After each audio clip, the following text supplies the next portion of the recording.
ನಮಸ್ತೆ ನಮಸ್ತೆ. ಈಗ ನೋಡಿ, ಈಗ ನಾವೀಗ ವಿಶೇಷ ಲಾರ್ವಾ ಸರ್ವೆ ಕಾರ್ಯಕ್ರಮ ಅಂತ ಹಮ್ಮಿಕೊಂಡಿದ್ದೀವಿ ಮೇಡಮ್. ಇದು ಇದೆಯಲ್ಲ ತೊಟ್ಟಿ, ನೀರು ಶೇಖರಣೆ ಮಾಡಿದ್ದೀರಲ್ಲ, ಇದು ಈ ಥರ ಓಪನ್ ಇರ್ಬಾರ್ದು. ಯಾಕೆಂದರೆ ಹೊರಗಿಂದ ಸೊಳ್ಳೆ ಬಂದ್ಬಿಟ್ಟು ಅದ್ರಲ್ಲಿ ಮೊಟ್ಟೆ ಇಡುತ್ತೆ.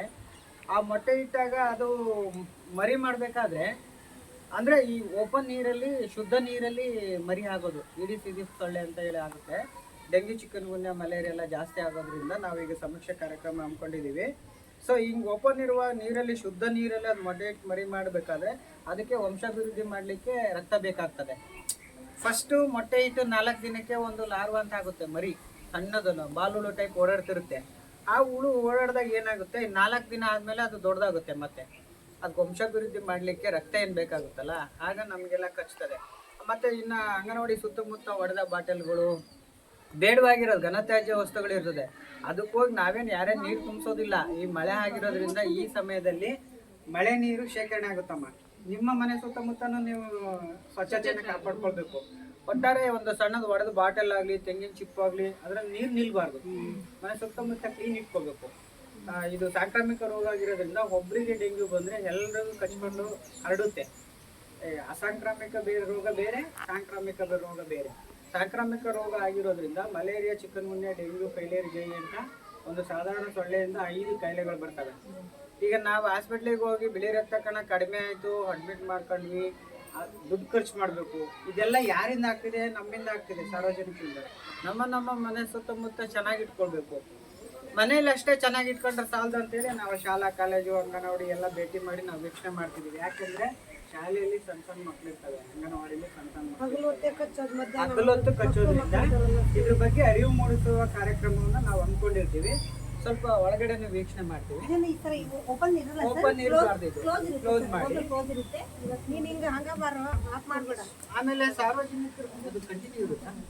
ಕಂಟಿನ್ಯೂ ಮಾಫಿ ಹಂಗೆ ನೋಡಿ. ಇವಾಗ ಮನೆಯಲ್ಲೆಲ್ಲ ನೀರೆಲ್ಲ ಶೇಖರಣೆ ಮಾಡಿ ಇಟ್ಟಿರ್ತಾರೆ.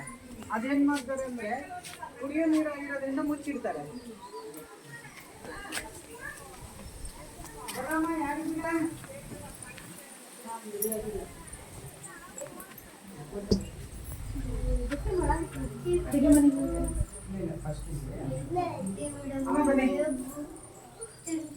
ಎಷ್ಟು ಜನ ಇದ್ದಾರೆ?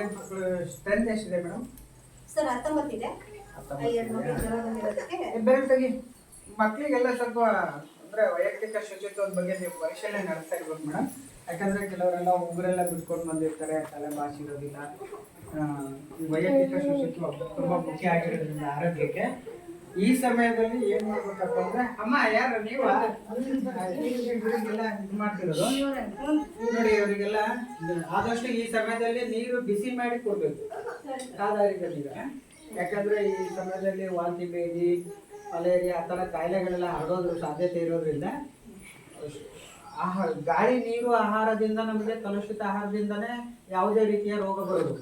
ಸೊ ಹಾಗಾಗಿ ಇವರಿಗೆಲ್ಲ ಆದಷ್ಟು ನೀರು ಕಾದು ಆರಿಸಿದ್ದನ್ನು ಕೊಡಬೇಕು, ಶುದ್ಧವಾದ ನೀರನ್ನು. ಆ ನೀರು ಶುದ್ಧವಾಗಿದ್ರು ಸಹ ಆದಷ್ಟು ಬಿಸಿ ಮಾಡಿ ಕೊಡಿ. ಮತ್ತು ಇನ್ನು ಇದು ಕಿಚನ್ ಸ್ವಲ್ಪ ನೋಡ್ತೀವಿ.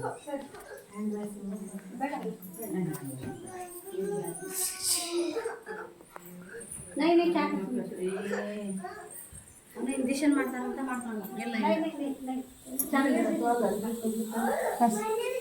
ನೋಡಿ ನೋಡಿ, ಇದೆಯಲ್ಲ, ಇದು ನೋಡಿ, ಇದೆಲ್ಲ ಕ್ಲೀನ್ ಇಟ್ಕೋಬೇಕು. ಇದೆಲ್ಲ ಯಾಕೆ ಗೊತ್ತಾ? ಇಲ್ಲಿ ಏನಿಲ್ವಲ್ಲ, ಇಲ್ಲಿ ಜಿರಳೆ.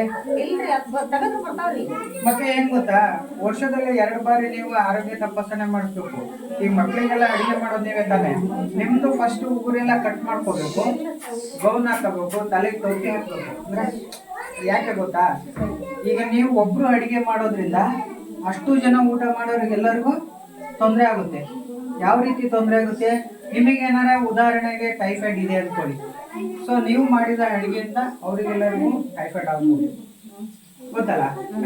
ಹಾಗಾಗಿ ಮತ್ತೆ ಆರೋಗ್ಯ ತಪಾಸಣೆ ನಡೆಸಬೇಕು ವರ್ಷದಲ್ಲಿ 2 ಬಾರಿ. ನೀವು ಆ ಒಂದು ಆರೋಗ್ಯ ತಪಾಸಣೆ ನಡೆಸಿದ ಕಾಪಿಯನ್ನು ತಗೊಂಡ್ಬಂದು ಟೀಚರ್ ಕಡೆ ಕೊಡಬೇಕು. ಅದು ನೀವು ಫೈಲ್ ಮಾಡಿಬಿಟ್ಟು ಮೇಡಮ್ ನಮಗೆ ಅದು ಪರಿಶೀಲನೆ ಮಾಡಿ ಡಾಕ್ಟರ್ ಹತ್ರ ತೋರಿಸ್ಬೇಕು. ಇನ್ನೊಮ್ಮೆ ಶುಚಿತ್ವವನ್ನು ಕಾಪಾಡಿ. ನಮ್ಮ ಆರೋಗ್ಯ ನಮ್ಮ ಕೈಯಲ್ಲಿ. ಮಕ್ಕಳನ್ನೆಲ್ಲ ಚೆನ್ನಾಗಿ ನೋಡ್ಕೊಳ್ಳಿ.